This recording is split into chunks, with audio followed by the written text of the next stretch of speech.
This is Kolkata TV's podcast news. আপনারা শুনছেন পডকা। রবিবার প্রতিবাদে পথে ওয়েবকোপা, সোমবার ছাত্র ধর্মঘটের ডাক এসএফআই এর। আমি শুভাঙ্গী, শুনুন বিস্তারিত। ছাত্র ভোটের দাবি নিয়ে শনিবার দিনভর উত্তপ্ত যাদবপুর বিশ্ববিদ্যালয়ে ওয়েবকোপার বার্ষিক সাধারণ সভায় গিয়ে পড়ুয়াদের বিক্ষোভের মুখে পড়লেন রাজ্যের শিক্ষামন্ত্রী ব্রাত্য বসু। উপাচার্য ভাস্কর গুপ্তকে হেনস্থার অভিযোগ পর্যন্ত উঠেছে। আহত হয়েছেন পড়ুয়ারাও। দিন গড়িয়ে রাত হয়েছে, কিন্তু শনিবার দিন অশান্তি অব্যাহত থেকেছে। পড়ুয়াদের উপর হামলা চালিয়েছেন শিক্ষামন্ত্রী ব্রাত্য বসু এবং তার সঙ্গীরা। আর এই অভিযোগ তুলে আগামী সোমবার রাজ্যের সব কলেজ বিশ্ববিদ্যালয়তে ধর্মঘটের ডাক দিল সিপিএম এর ছাত্র সংগঠনের এসএফআই।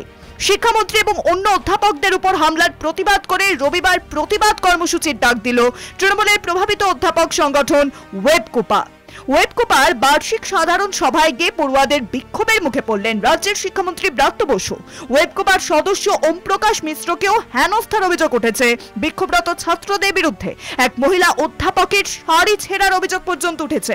ঘটনার পর আহতদের দেখতে কেবিসি হাসপাতালে গিয়েছিলেন উপাচার্য ভাস্কর গুপ্ত।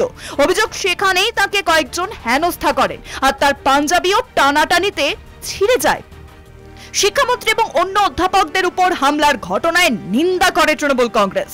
রবিবার প্রতিবাদ কর্মসূচির ডাক দিল তৃণমূল প্রভাবিত অধ্যাপক সংগঠন ওয়েবকোপা।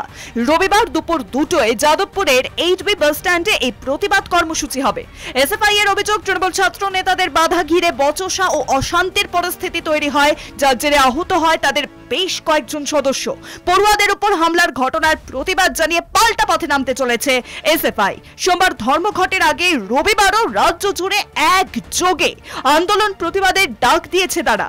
আজ সুলেখা মোড় থেকে যাদবপুর থানা পর্যন্ত চলবে প্রতিবাদ মিছিল। শুনুন পডকা, রাত দিন 7 দিন।